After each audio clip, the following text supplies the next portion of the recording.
Here we go. We're ready. We Here love we some go. controversy. All right, Lay it on let's us. dive in. Lay it Here we on go. us. I always found Warren Buffett a little offensive, and Bill Gates. I find them hypocritical and offensive. It's always universally the same thing. The hardest leadership decision for me ever is firing someone. If you ever get comfortable with firing someone, then you now need to go. Don't believe that you have all the answers. You don't.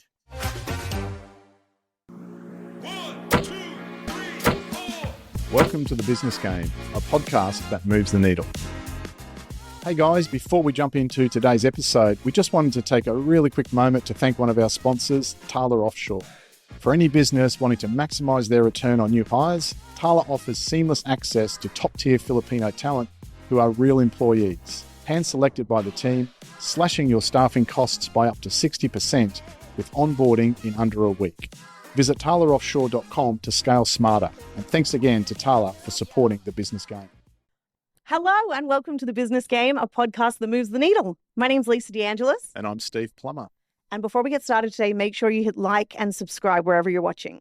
So we are joined today by Mike Ehrle of Finparency and Lumity. Hi, Mike. How are you going? I'm well, Lisa and Steve. How are you? Good, Mike. Good. Also very well. Now, tell us about where you are first. Where are you in the world right now? I'm in a lovely, very spacious and beautiful hotel room called the Marriott Beautiful. in Deerfield, Illinois, outside of Chicago in the United States. Lovely. Nice. Lovely. And where Yep. are you based generally? So I assume Atlanta. Atlanta, Georgia. You don't live in the Marriott in I do not live Illinois. in the Marriott. Yeah, okay. It feels like I do often, but Yeah, not right now. They're not paying for that slot, so I think we No. don't mention that word They're again, not. right? Yeah, that's right. Yeah. This paid for by Hyatt. Yeah. Oh, it's lovely. Well, so tell us, Mike, introduce us to what you do. Introduce us to your companies. Yes, I work in three things right now, which is insane. One of them is full-time, which is a good thing. Yes. And that is a managing partner of Lumity, owned by a parent company called Alera. And if you're familiar with the way employee benefits works in Australia, is quite different than the way it works in the United States.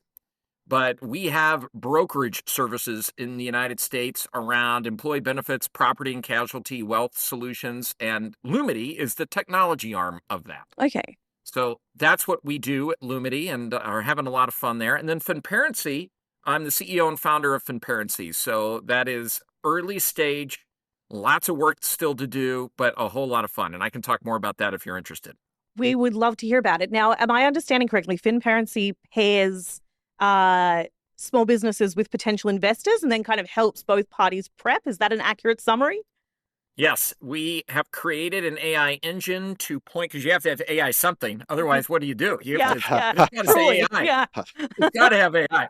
So we're partnering the investor community with small business owners. Mhm. And at least, let's say in the United States, there's 4,500 private equity groups. There's 4,000 family offices.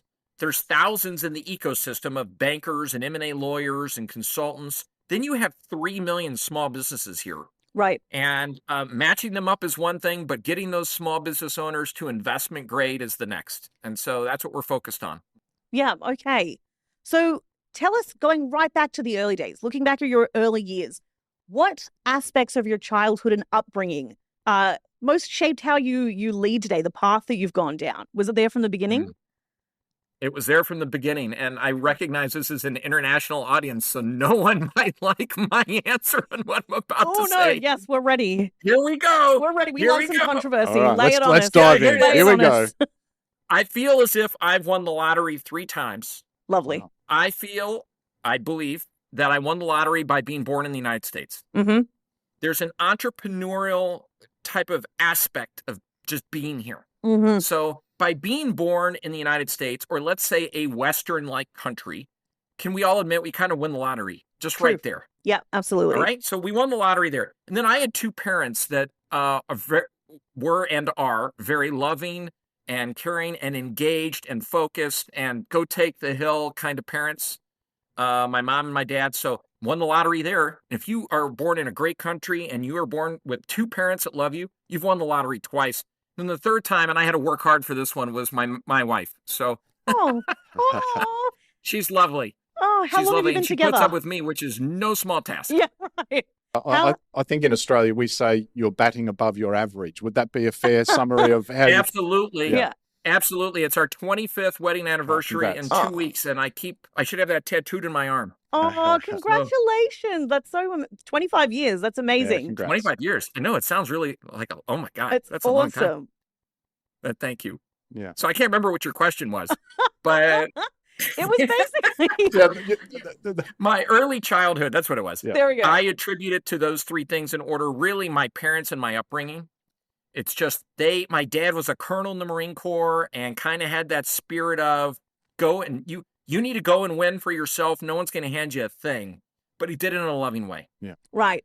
Yeah. So that's just the way it is. You got to have a competitive spirit and you got to go and take the hill yourself, but also your family's here to help you when you fall down. Lovely. Yeah, cool. All right, Mike, let's dive into that a little bit. So you've held a number of leadership positions across HR, technology, private equity, et cetera, et cetera. Can you share some of your biggest career highlights? So, what are the things, if there were 2 or 3 things that really stand out for you in your career, what would they be? Oh, hard work. And this sounds like, okay, he prepped for this and all this other stuff. And Lisa and Steve, I did not. Yeah. So what comes immediately to mind is you truly have to work hard. Yeah. There's no way you're getting around that. You have to put the hours in, put in the work. So that's number one. Number two, you have to be willing to have some salesmanship in you. Yeah. Okay. So it doesn't matter if you're literally in a sales role or not. If you don't have salesmanship, the ability to communicate well with others, you don't have to be an extrovert. You don't have to have all the qualities of a salesperson, but you have to be able to sell your idea to someone else. It might be you're in a product role, whatever it is. I attribute my ability to communicate relatively well, not perfect, with others as one of the biggest things that has helped me in my career. Yeah. And that contributes to my salesmanship, whether that's internal to a company or outside getting customers. So working hard, getting customers, getting them to believe in me, and building friends. Yeah. It's not just salesmanship. And I love it when people say, oh, you're lucky. Yeah, good luck with luck. So you're not lucky. You'll work hard and you meet the right people and you choose. And you know how you meet the right people? You keep meeting new people. And you just meet a ton of people. And then certainly in all those tons of people, you're going to meet a couple that are great. Yeah. And that help you out. So that was a long-winded answer. You didn't want such a long No, that's perfect. That's exactly, we obviously on this podcast, we talk to, our audience is all different levels of entrepreneurs, people who are starting, people who are already sort of far into their journey. And I think that's really helpful insight. Yeah. Truly. I think you've highlighted that fact too, like luck and hope are really good, but they're not a strategy, right? Yes. That's right. If there's I've tried before, it doesn't work out. Yeah. If there's a lotto jackpot, you might hope to win it. It's not a strategy, but doesn't mean you shouldn't buy a ticket as well, right? So yeah, that's right. Yeah. I think also we were talking about your upbringing with your father, especially, that attitude of go out and get it, but also be kind. And I guess, obviously, you've sort of described yourself as somebody who balances the human aspects of business and of an organization with the business's goals. So that mindset, I suppose, it sounds like it came from your father. How do you apply it in practice? It did, yet I had to form my own inscription or filter on how that works. My father was an amazing human being and hilarious and wonderful, but he was also not always the guy that's going to come up and give you a hug.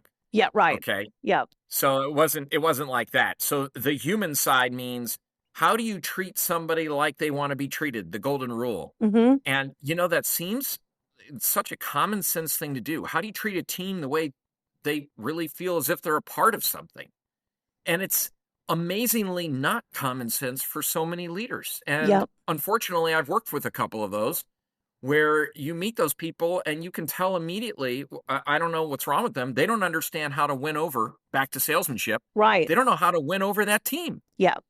Yeah. Because they don't treat them with the respect and dignity that they need to feel as if they're adding value to the organization. Yes, right.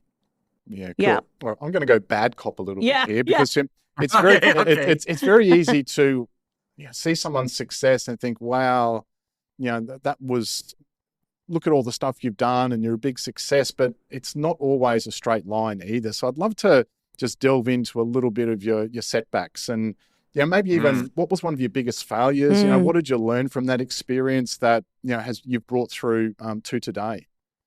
Gosh, sales seems to be a theme for me today on this, but if I think of setbacks, I think of a sales goal, and I've had several sales goals, and either mine personally or a team that I'm leading or everything else. And it's so much fun when you win and you hit the goals, and I have more times than not.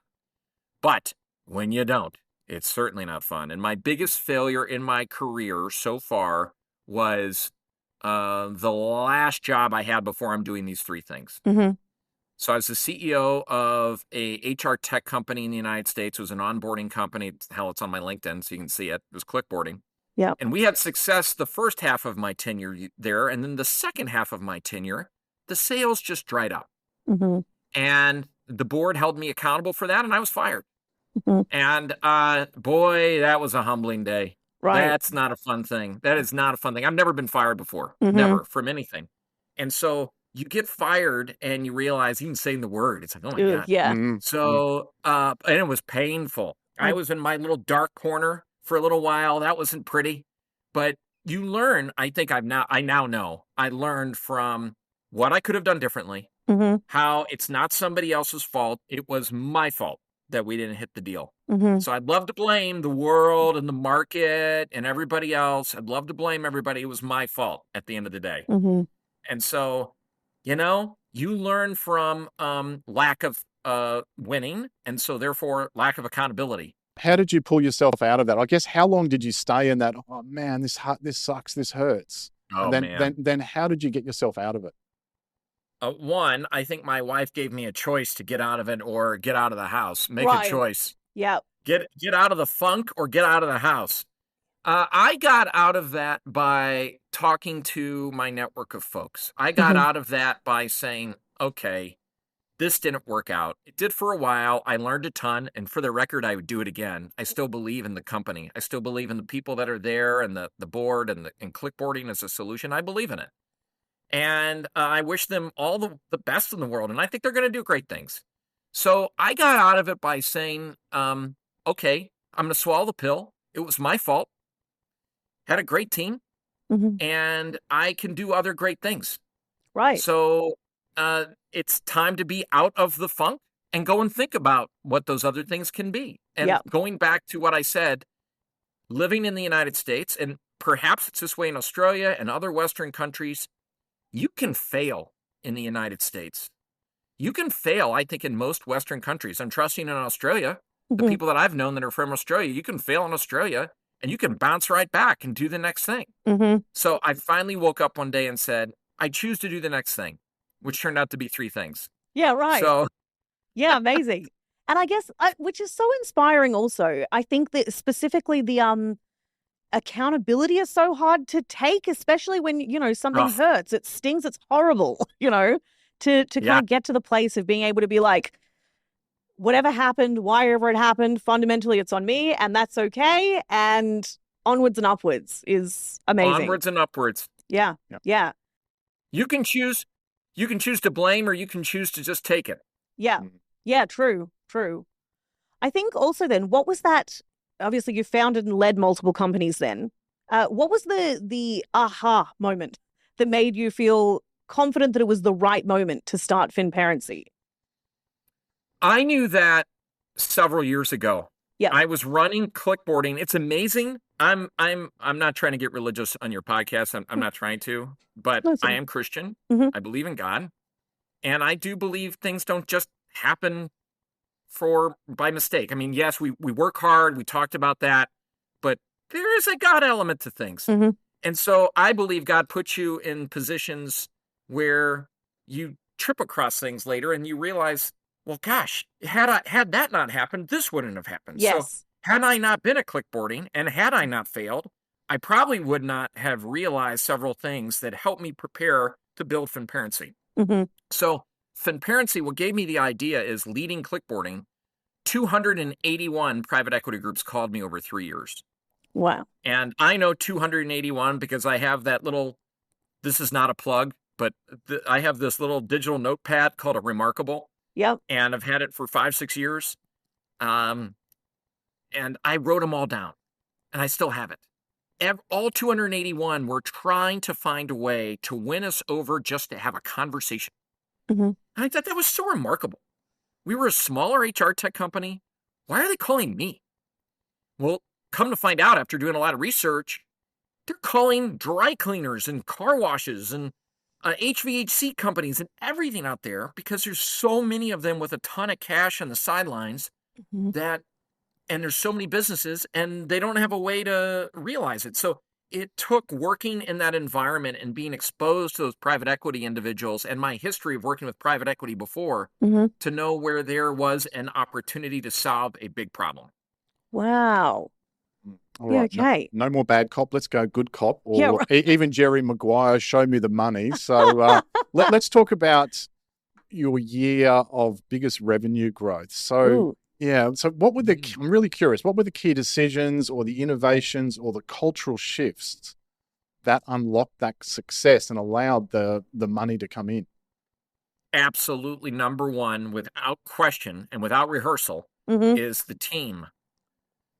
The team that you have and that you build and the culture that you put behind them to go and win and Mm-hmm. help them out along the path and getting out of their way with all the BS. That is the number one thing. You can have all the cutesy technology stuff. You can do all these great things. You can build your go-to-market strategy, I believe now, and this is before this all existed, with all your AI components. That's all great. And I believe in a lot of those. But again, before they even existed, it was the team that got it done. Mm-hmm. And so my biggest revenue year was a huge growth, and we probably had 70 people in business development on that team, and freaking crushed it. It's Amazing. because each person dug in and was able to really understand how to go and get the goal. And they felt as if they were doing something bigger. And I'm not just speaking to faith again. That's not where I'm taking it. I mean, they wanted to win so that they saw their name on the scoreboard. Mm-hmm. And, and they contributed. And yeah, they wanted the big paycheck, and a lot of them made a lot of money. But they wanted more than that. They wanted to be on the scoreboard. And that feeling of getting on the scoreboard and high-fiving others along the way, there is nothing better than that. And that is a culture of not just winning, but a culture of fun. Yeah. And so that's what does it. That's the tool. Yeah. Just on that, because the people thing's really important, but have you got a little tip about what you look for when you're hiring someone? Oh, yeah. Number one is the beer test, which sounds totally inappropriate. But the beer test is, do I want to have a beer with you? Right. If Yeah. I stomach the idea of having a beer with you, one beer, if I can't handle one beer with you, I do not want to work with you. Wow. That's great. Yeah. That's, a really that. simple way to Yeah. condense down, whether somebody's Yep. going to fit your culture, whether they're somebody that you personally can work with. I love that. The beer test. The beer test. Pass the beer Throw test. the resume in the trash can. Yeah, right. That's the Yeah. number one thing. Wow. Yeah. Interesting. Mm. The private equity sort of backed environments can be really high pressure. And also obviously high reward. So can you walk us through a story where investor expectations and the operational realities, I guess, kind of collided and how you navigate that? Yeah. I've had good private equity experiences. Mm-hmm. I've had not good, so therefore bad Yeah. private equity experiences. Very diplomatic. And it's the difference to me where the expectations was the question versus operational unrealistic expectations. Basically, yeah. When unrealistic expectations hit the operational dynamics, it all collapses. Mm-hmm. And that can happen. And I'm thinking of 2 times ago that exact situation happened, and I therefore cannot name the company. Yeah. But it was so painful because the private equity group, they're trying to get a reward for their investors 5 years out, let's say, on average, from the time they put their initial money in. Mm-hmm. And if they don't deliver about 3x to their investors on that deal over the course of 5 years, they're looked at as a failure. Mm-hmm. And those people that put the money into that fund choose not to reinvest in that fund in the next round that they have. So therefore, that adds pressure on their backs. And so on occasion, you'll see some private equity groups under just the simple stress of not knowing what else to do will weasel down the numbers, and they'll weasel it to the point where you can't hit it. Whether they're cutting down the operational components, since you use that word, or they're making the sales goals with you so unrealistically high that you can't possibly hit it.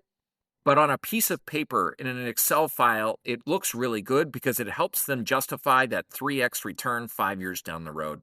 And when you run into that situation, in my opinion, the best thing that you can possibly do is bring them on the home team. Right. Don't hide them in the boardroom.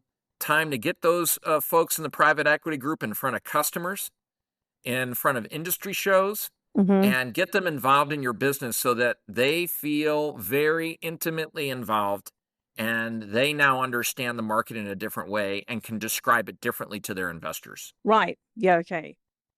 It's interesting how often, obviously, we speak to all different guests in different industries, and it's really interesting how often the fundamental rule of everything is just communicate with people, bring them in, Totally. returning the humanity, is the answer 9 out of 10 times, I would say. Yeah.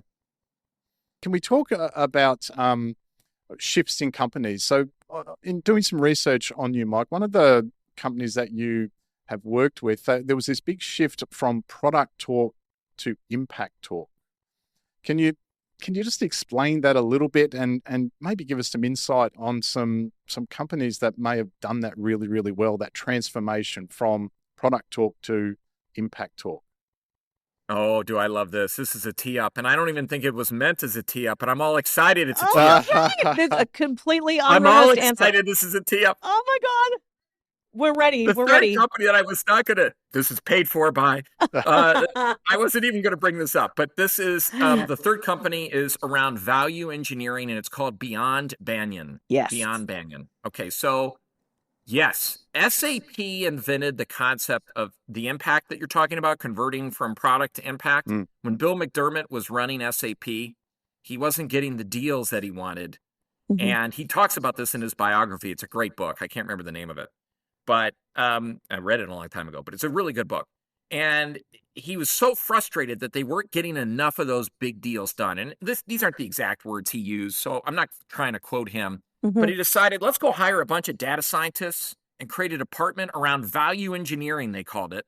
And let's go out there and prove to the prospective clients that by putting in their solutions, the impact will be so huge for them that there's not a product concern here. There is you can't afford not to have this concern. Right. And so they did that. And so they internalized it at SAP, and it really worked. Well, I worked at Hewitt and Alight, which same company in the United States, and we were a tech and services company, still is. And several of us saw that value engineering was needed. So they created value engineering. Well, since then, many of us have left. And so 9 of us have come back together and said value engineering is really needed in a product form.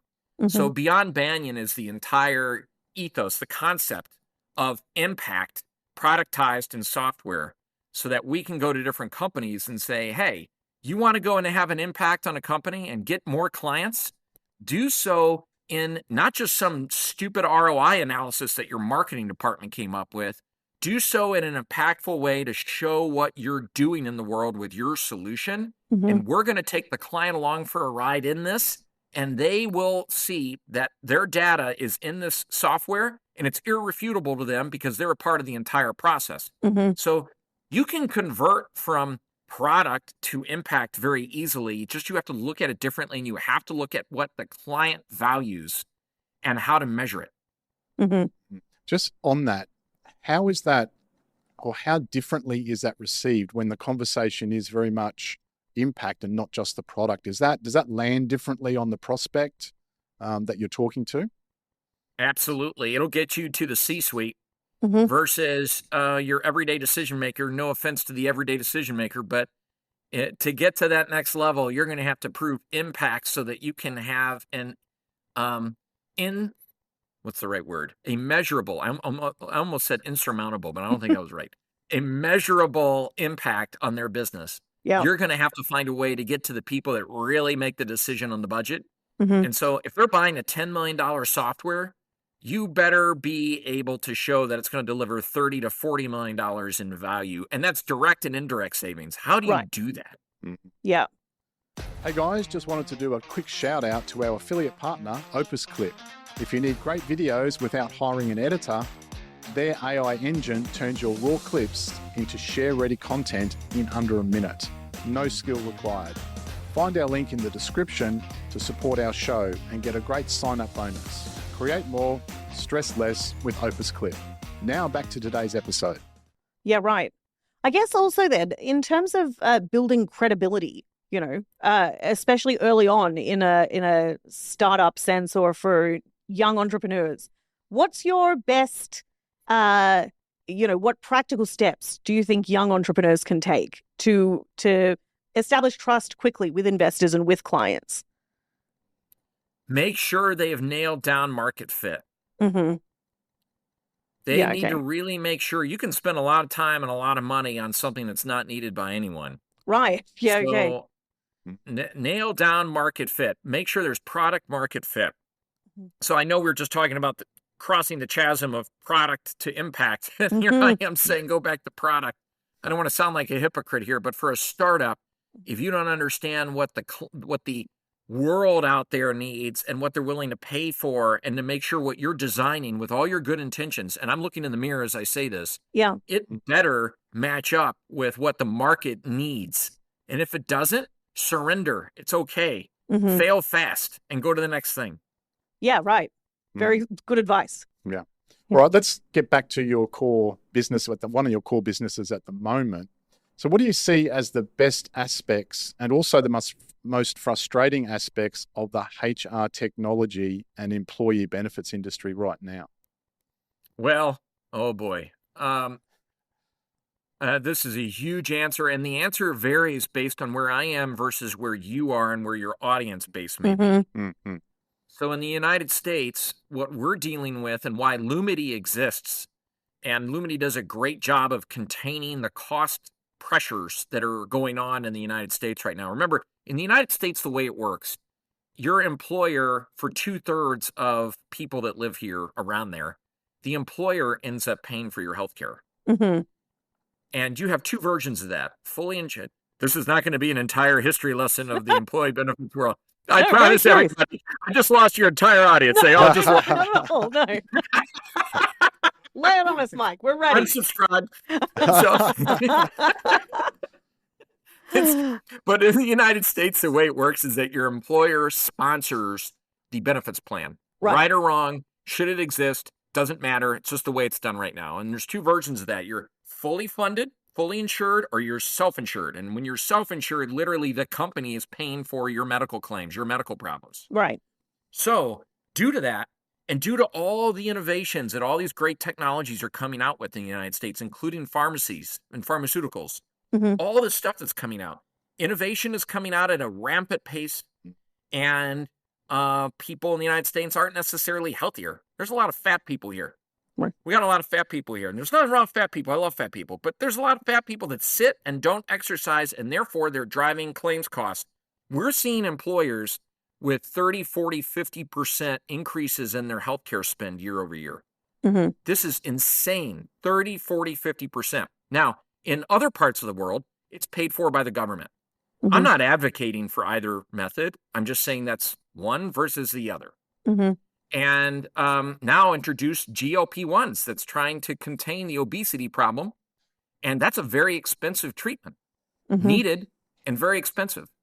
So, Steve, I'm not addressing your question the right way, but we're really trying to help, and we do help our clients, which are the employers. I had to give that backdrop. Help them mitigate that increase and come up with ways for them to cut down on their claims costs and negotiate with the insurance carriers and get the best deal they can. And we do that through technology all day long. We do a great job of it.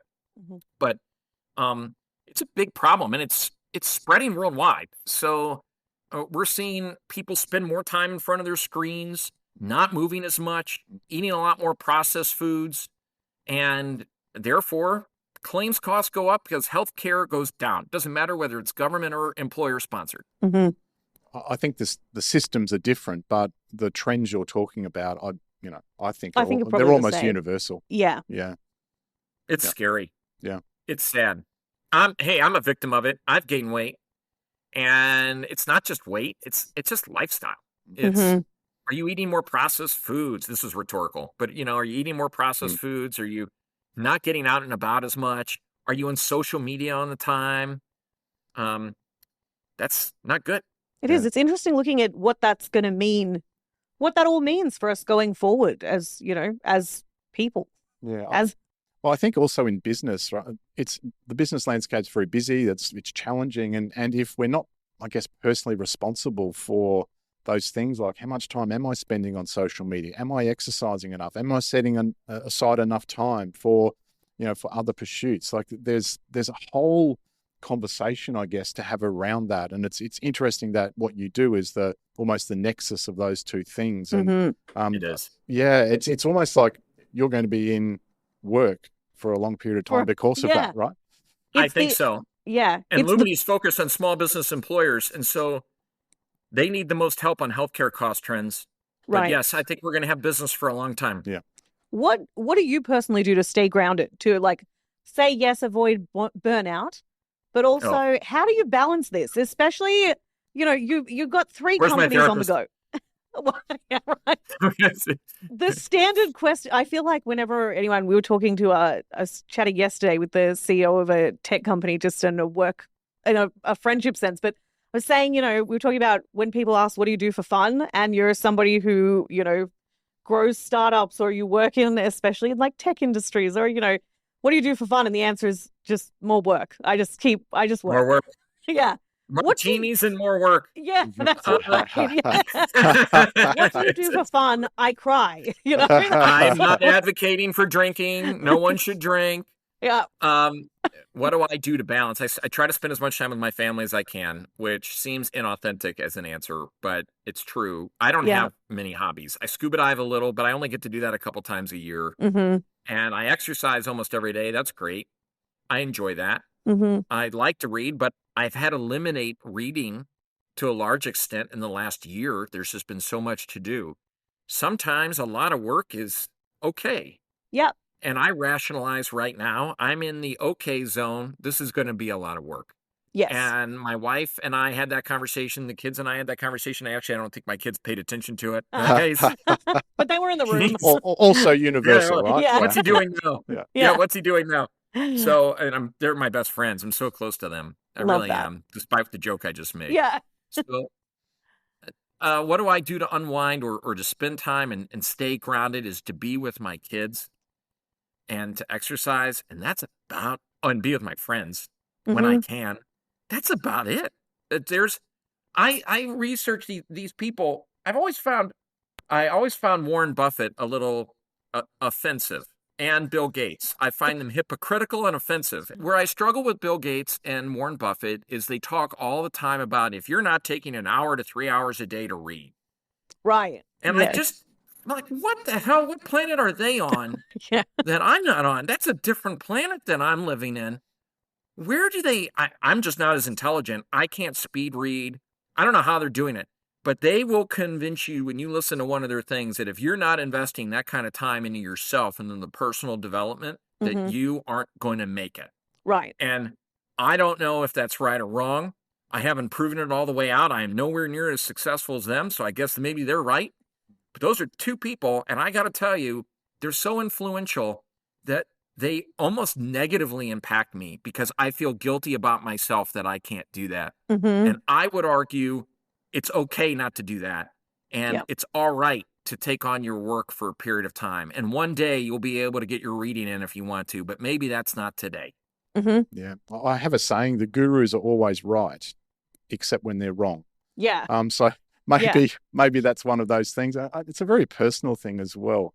Mike, can we dive into some leadership stuff for a little bit? Because you've done a lot of things that require leadership over, a number of years. So, we're talking innovation, disruption, and so forth. What do you think is the hardest leadership decision you've ever had to make, and how did you approach that? it's always universally the same thing. The hardest leadership decision for me ever is firing someone. Mm-hmm. It's the hardest thing. And I was told by great mentor of mine, and she said, if you're ever, and I think you've heard this before, but she said it to me and it really resonated and it sunk in, whatever. If you ever get comfortable with firing someone, then you now need to go. Right. Wow. Yeah. All right. Yeah. And so if you're ever comfortable with that miserable situation and decision, it's miserable because you're Mhm. impacting somebody's home and their life and everything. If you ever get comfortable with that, you are now the problem. Right. And that's really important. And so for me as a leader or as an individual contributor, even anytime I'm impacting somebody else's life, I think of that. I don't, that's the hardest part. It's really easy to come up with a PowerPoint deck and a strategy, and here's the Excel file to support it, and here's our pro forma and our cash flow. Boring. All that is easy. This is the market we're going to go take on. No problem. You want to have a hard day, it's the day you have to fire people. And you have to make decisions that impact firing a lot of people. That's miserable. And there's nothing worse. You can't sleep.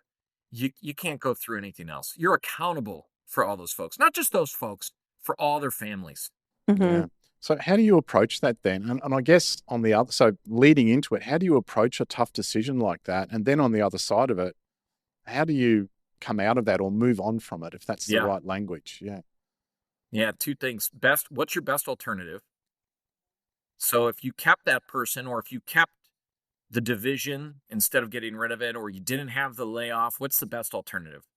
And the reason you're landing on that, I hope, is not because you're trying to make your quarterly cash flow look better. I hope it's because you are trying to save your business for the long term. And if that's the case, then that's how you need to do it, because you're actually helping more people for the longer term by making that tough decision. Mm-hmm. And explained in that way, even when that day comes to that person, is important. So your second part of your question was, and then how do you do it? More or less, how do you deal with it? How do you do it? You do it respectfully and you do it fast. Mm-hmm. You can't let it linger. For your own personal health and for that person's, you owe it to them to let them go and find the next thing. I will add, because you weren't asking this part and you're probably hoping I shut up, but No. I will add one thing to that. Yeah. And that is, if you have the opportunity to take the risk, and it's risky, depending on HR laws by country, you could take it, but I've had a lot of success with this. You could bring whomever, it might be a person, it might be a division, you could bring them into the fold. And you could say, hey, Bob, your job's not working out. Maybe it's you personally, or the role is going away, or the division is going away. Tell you what, Bob, we're going to get rid of this role in 3 months. Okay? You have 3 months to find your next deal. We're going to help you along with that. And in fact, you help us along in the next 3 months, I'm going to be your best reference you've ever had. And I have not been burned by that yet. I'm sure somebody will make a liar out of me, but it's been a real great way to deal with it. Sometimes it's just not practical when it's a big layoff or something else. But if you can pull that off, that's huge. Yeah, right. And the coming out of that aspect of it. So you get home, kiss the wife and kids, your life's okay, etc. You've just had a really tough day letting people go. How do you cope with that? Like, what have you got some strategies where is it just about, setting it aside, compartmentalizing it? Do you go for a walk? Like, what's the strategy to help you, I guess, almost emotionally? Because it's a tough day. What do you do to get back to that equilibrium, I guess, is what I'm asking. Yeah, exercise is key. I have the bad habit, and it goes against every piece of advice out there, says don't do what I'm about to say. But you heard it here first. Yeah. I can't wait now. Yeah. Here we go. Lean in. I happen to marry my best friend, and she's extremely smart. She used to work at a hedge fund and everything else. And even though she doesn't like that I share a lot of the things that I share from work, I can have these kinds of conversations with her. Right. And I can let her know what's happening. And it's almost my form of therapy, where I can talk to my spouse, who's a very capable, smart person, who could probably switch roles with me in a heartbeat, and just vent Mm-hmm. And there's no one else that I have that I can do that with. I can't talk to a colleague. I Mm-hmm. could talk to a mentor maybe, but they get bored. And the reality is it's your problem, and most people don't want to hear about your problems. Mm-hmm. The only exception to that happens to be your spouse. And sometimes you shouldn't bring that work home. I know it. That's what everybody says. But sometimes that is the best way just to talk things through is with your spouse. Mm-hmm. So my wife's capable of having at least 90% of those conversations. I say that I didn't ask for her permission to launch Finparency.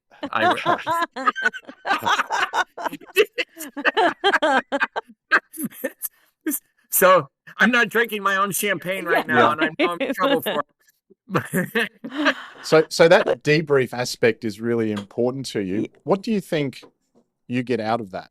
Or why does that work? Why is that successful for you? For me, it's another person's point of view. You can talk to a board.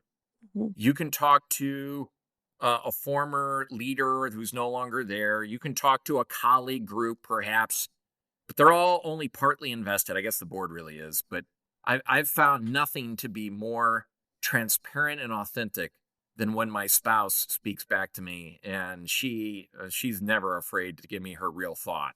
Mm-hmm. And where everybody else sugarcoats, which I loathe sugarcoating. Mm-hmm. So the most unfiltered human I know in my life, at least to me, is my wife, good or bad. Yeah. So not always good, Yeah, but right. not But I always think what I want to hear. also good for her in the sense that obviously what's happening for you, and if you're having those dreadful days and you're going through these, these massive emotional things and then sort of trying to come home and be part of the family, that there's also that level of bringing her into the fold as well, that I imagine is sounds like it would be really key to nurturing a long-term healthy relationship. And to me, it is. And not everybody, obviously, on your podcast, your listeners, not everybody's going to be married or have a Mm-hmm. spouse to do that with. And I respect that. So then you have to find a mentor or somebody that's been there before. And for the record, some of these topics, not all of them, some of them we'll talk about the dinner table. Mm-hmm. And my kids are older now. They're 18 and 15. And when they're there, which is almost all the time, except my son just went to college. But when we're at the table, there's a lot of business topics we're talking about at home. And I Mm-hmm. view it as a sense of almost passing it forward and preparing my kids for these things one day. Yeah. So, but it's interesting what I get in response from what you would think are totally inexperienced people, how clear they can look at a problem and address it. Mm-hmm. So sometimes the what it does for you is you get somebody's opinion who is really not familiar with it at all, and Mm-hmm. they'll come back with the most brilliant answer. That's where I'm not getting political here, but that's where diversity has gotten things a little wrong. It's diversity of thought. You're trying to get other people's thoughts that aren't exposed to the exact same things you are all the time. Mm-hmm. Mm-hmm. Yeah, I mean, that's really key, right? Because we all live in a bubble, right? Mm-hmm. The algorithm that we see, where it's the Yeah. bubble, it's I think it's a really important self-leadership thing to step outside our own bubble, Mm-hmm. because it can be really restrictive in our thinking Yeah. and all of those sorts of things. So yeah, really interesting perspective with that. Yeah. And when you're talking to your kids, I know obviously they're, 15 and 18, so probably not quite there yet. But if you're talking to a young entrepreneur, say you're talking to your children about scaling their company, they've got some company that they're about to grow, they're looking to scale it. What is the one pitfall that you would say, avoid this at all costs, kids? Mm-hmm. I would say the one thing to avoid is believing your own BS, believing your Mm. own stuff, meaning being too insular in your head that you have all the answers. Mm-hmm. Don't believe that you have all the answers. You don't. You don't have all the answers. So if you're a young person and you're launching a business, you think you have all the answers. You don't have all the answers. I don't have all the answers. And I'm Mm-hmm. 48. I don't know. I have to go and talk to a lot of people and go out there and talk to people. Isn't that how we started this? We're like bookending this podcast. Yeah, It's yeah. communication again. Communication is the theme. Yeah. You're filling somebody's problem. Make sure you talk to a lot of people. Mm-hmm. Don't get caught up on worrying that somebody's going to steal your idea. They don't care about your Right. idea. They're worried about their own problems. Go and fill a problem out there and talk to a lot of people to make sure you have it directionally correct. Mm-hmm. And there's your product market fit thing again, isn't it? Look, this is all very Yes. tidy. Yeah. All It snaps is. back into place. Yeah. Absolutely. Beautiful. Mike, can we talk a little bit about credibility and how to build credibility? I mean, you've been there on many occasions with your companies. So I think a lot of entrepreneurs in our audience, they perhaps wrestle with building credibility early. So what practical steps can young founders take to establish trust quickly with investors and clients? To me, one at a time, personal relationships, sticking by your word. If you're going to execute on something, you execute to something. Mm-hmm. And you follow through with that, and you communicate with them regularly so that they know that when you say that you're going to do X, Y, and Z, that you're doing it. Yeah. And back to the communication thing again, but this is also following through. And that's just so important. So early credibility for somebody that's just getting started, and I'm dealing with this with Finparency. It's one customer at a time. It's one investor at a time. And what are their problems that I'm solving for? And as I get traction with them and they become case studies, now I can go to 10, and then I can go to 100, and then 1,000, and then 100,000. So that's, to me, how credibility expands. And I've been on the opposite side of that, where I've done stupid things and I became not credible because I didn't execute the way I needed to. So I say that through a voice of, I've been on both sides of that coin. Right. Yeah, right. Was it hard to come back from those not quite credible moments? Yes, absolutely. Because self-doubt kicks in. Right. And then you start to question, oh, am I really good? Which is just human nature. Yeah. And yes, without being arrogant, yes is the answer. It's a matter of finding what you are good at. So that's the thing. We're not all good at the same thing. So finding out what you're good at, and it might be a small little sliver of something, and specialists in this world make a lot of money. Mm-hmm. So you figure out what your little thing is that you're really good at doing, whatever small little thing it is, and you decide to scale that goodness of that thing, you'll do very well. Let's do some, just to completely put you on the spot here. We've got some rapid fires that we're going to do. Yeah.